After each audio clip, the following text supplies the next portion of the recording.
Alright, so hello everyone. My name is Aaron George and I am one of ChildLine's outreach officers.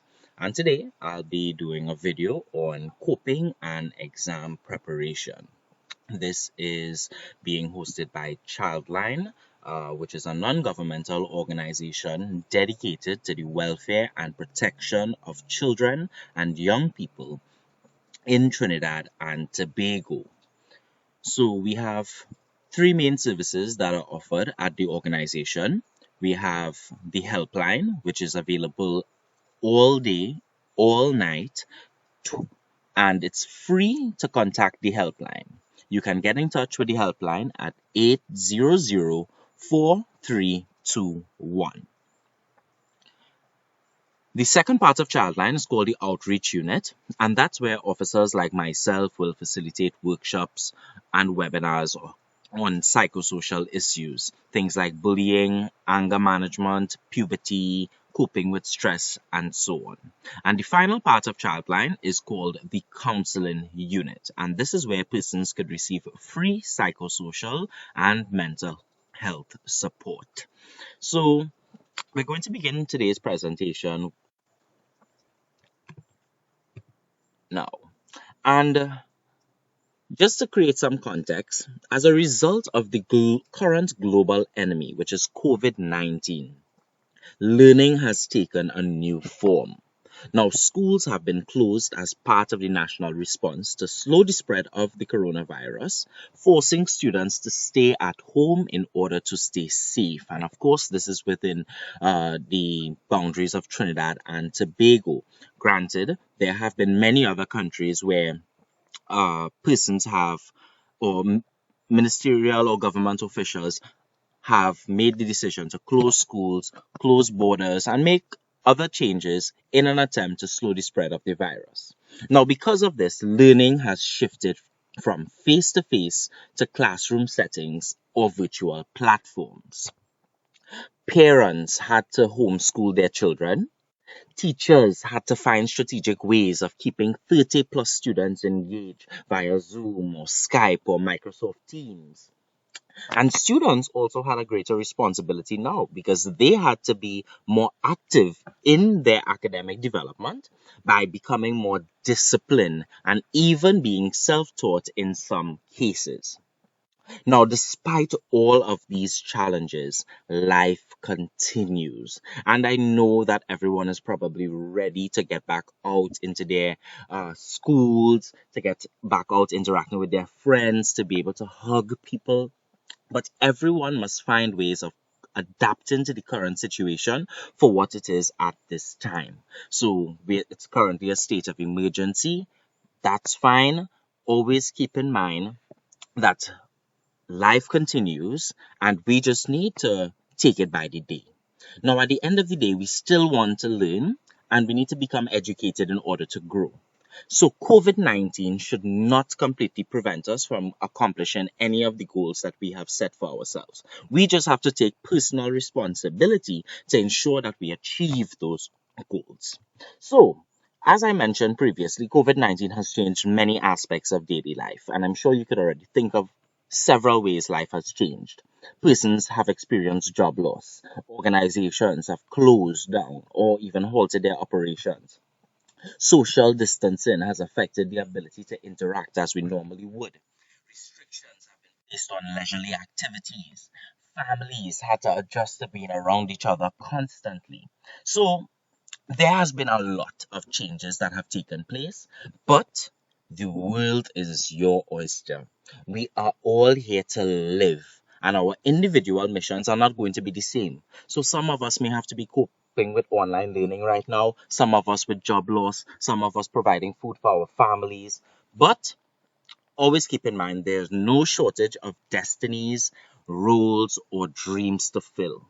There is enough room for all the doctors, all the lawyers, whatever you want to be. You can be anything that you want to be. All you have to do is put your mind to it. You have to decide and come up with an action plan to achieve those goals. Your journey will have challenges along the way and you will fail at times, but know that this is normal. So here's a little quote that I think is important. Shoot for the moon, Even if you miss, you land among the stars. And follow your heart, but take your brain with you. So if you know, let's say, for example, you have a passion for social work or you have a passion for medicine, the passion is good, yes, but you also need to come up with a logical plan. You have to prepare, right? There's a saying that goes, luck is preparation meeting opportunity. So you have to make sure that you are prepared. So when the opportunity comes along, you will be ready to take on the responsibility.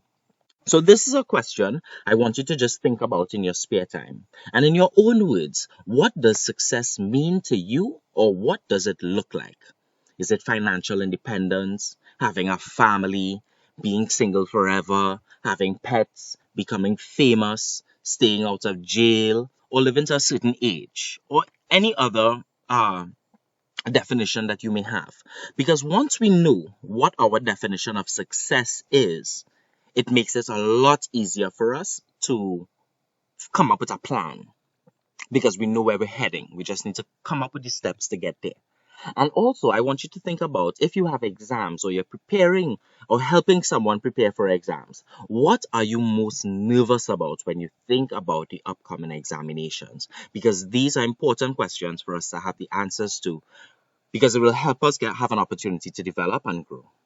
Now, sometimes when you're in a dark place, you think you've been buried, but actually, you've been planted.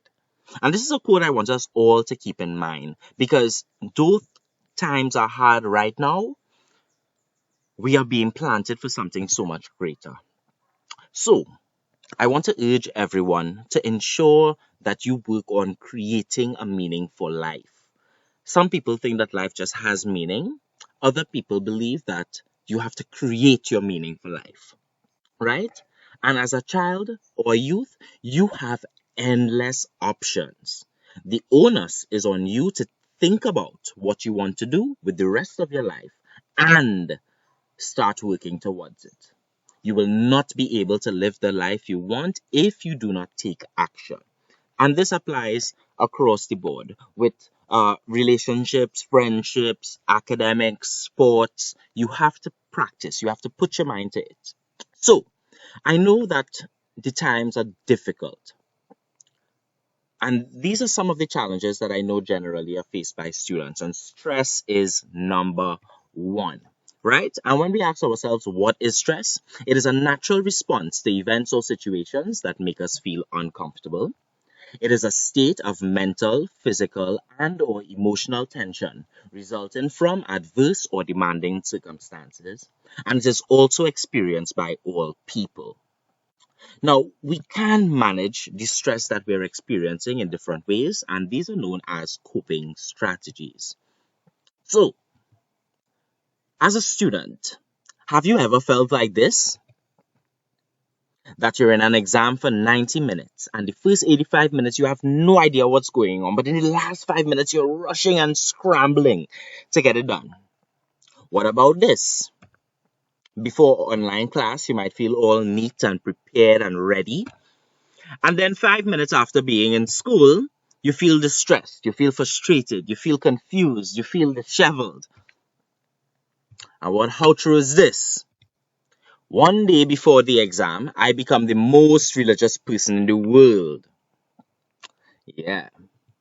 Now, if you can identify with any of these photos, it means that at some point you have been experiencing a symptom of stress.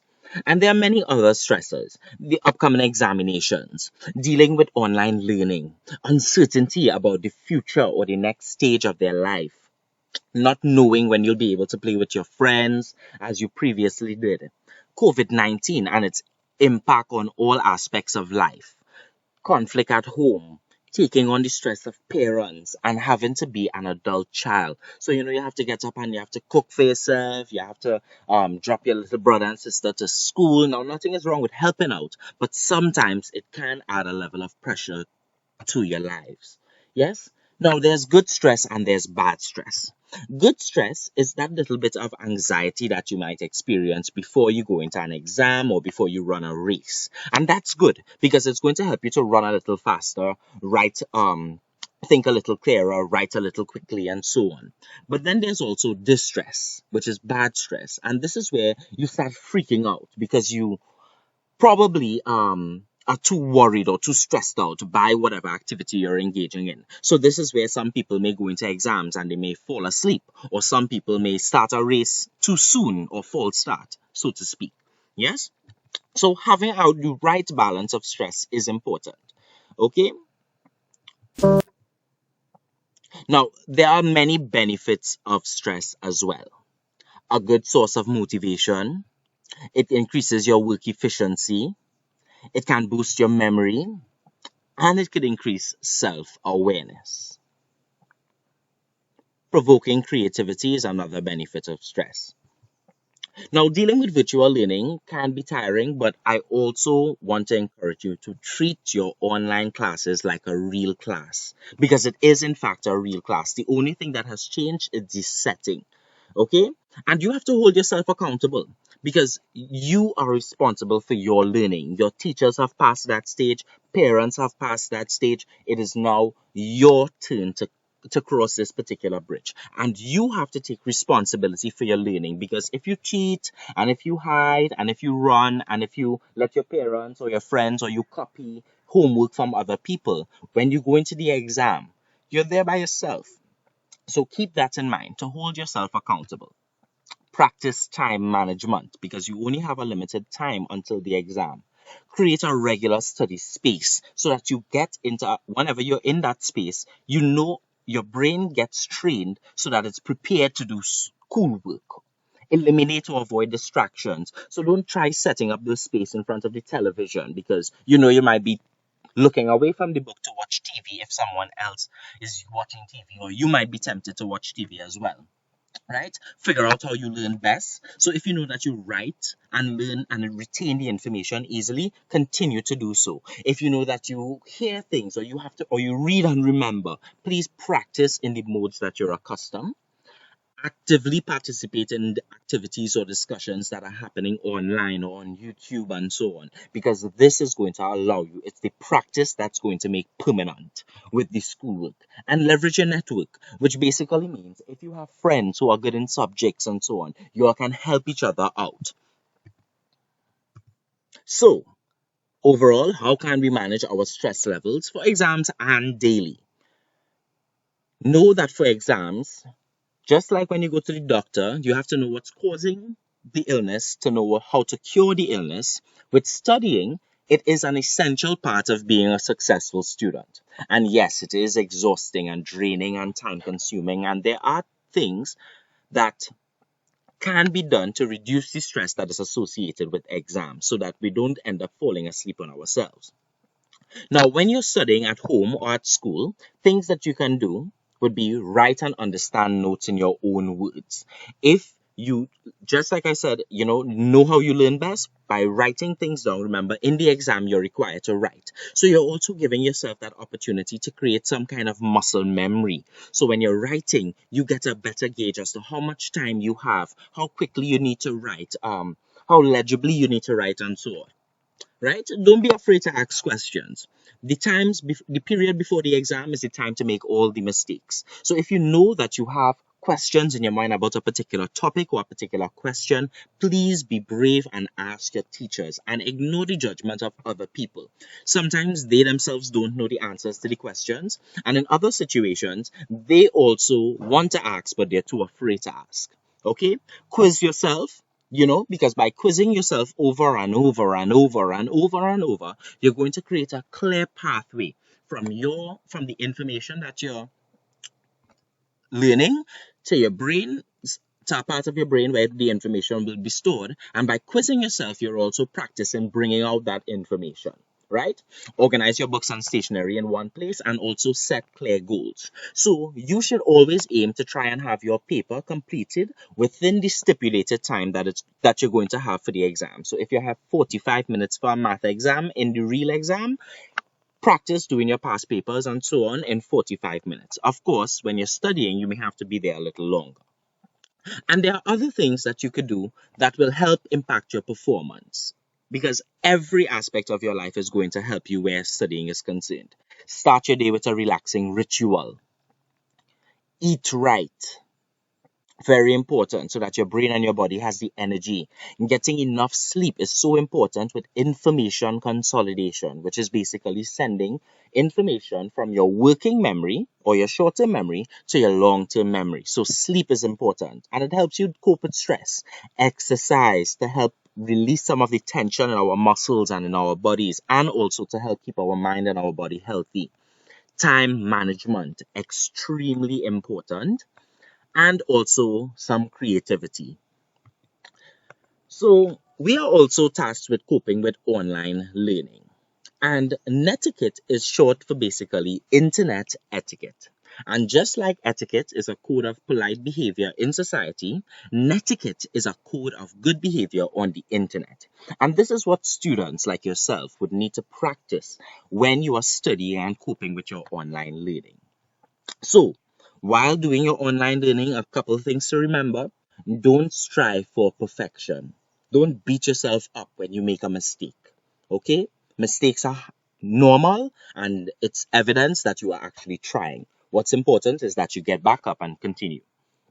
Focus on the things that you can change. So we can't just get rid of COVID-19, but we can't take the time that we have at home to study and prepare for our examinations. We could also clean up, we could help with chores, we could be responsible, we could learn new skills like playing an instrument, we could get into gardening and so on. Embrace failure as part of growth because, like I said, we will all make mistakes. Eliminate time wasting behaviors because, again, time management is important. So ask yourself, is this behavior or this action helping me go towards my goal or taking me away from it? Be willing to ask for help.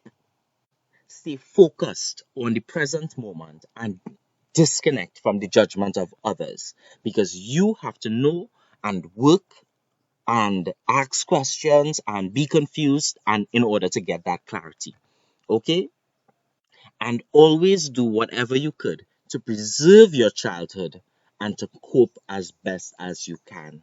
Because before you know it, you're going to be an adult and you're going to wish that you were a child. So, with that being said, it brings us to the end of today's presentation. If you have any questions or concerns, comments, queries, please feel free to make a comment on this video. Thank you very much for watching, and I do hope you implement these tips. It's not going to be effective if you don't use them consistently. So every day, practice these things. All right. So don't forget to like this video, share it with your friends who you know may be struggling with stress or exams right now.